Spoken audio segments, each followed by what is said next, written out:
c'est intéressant de comparer l'évolution du féminin, du masculin, parce que ça fonctionne ensemble, par contraste, par différenciation ou par rapprochement.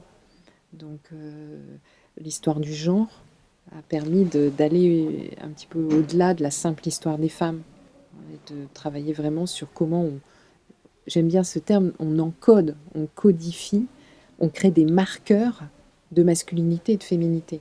Et le vêtement, ça sert à ça, à nous marquer, à faire en sorte qu'on reconnaisse si on est, au premier coup d'œil, si on est un homme, une femme qui respecte le code, qui ne respecte pas le code. De nos jours, il y a de plus en plus de transgressions de ce code et le code est critiqué.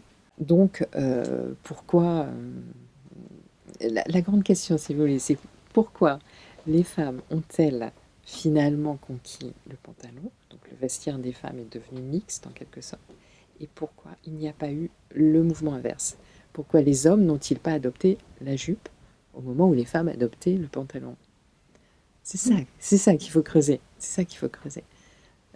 L'explication, elle est dans la valence différentielle des sexes. Le masculin est supérieur au féminin dans notre culture. Donc quand une femme adopte un code masculin, elle s'élève dans la hiérarchie.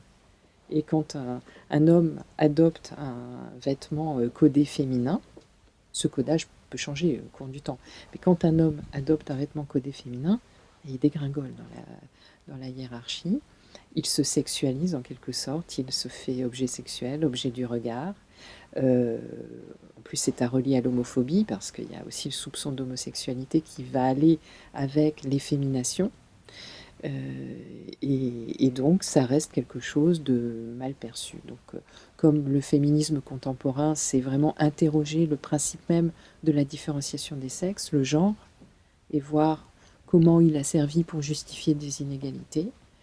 Il me semble que c'est une bonne piste de réfléchir à tout ça, et donc de défendre le droit des hommes à la parure pour restaurer là une égalité importante, parce que je pense qu'il y a une forme de jalousie des hommes à l'égard de tout ce que de toute cette esthétisation que permet la féminité.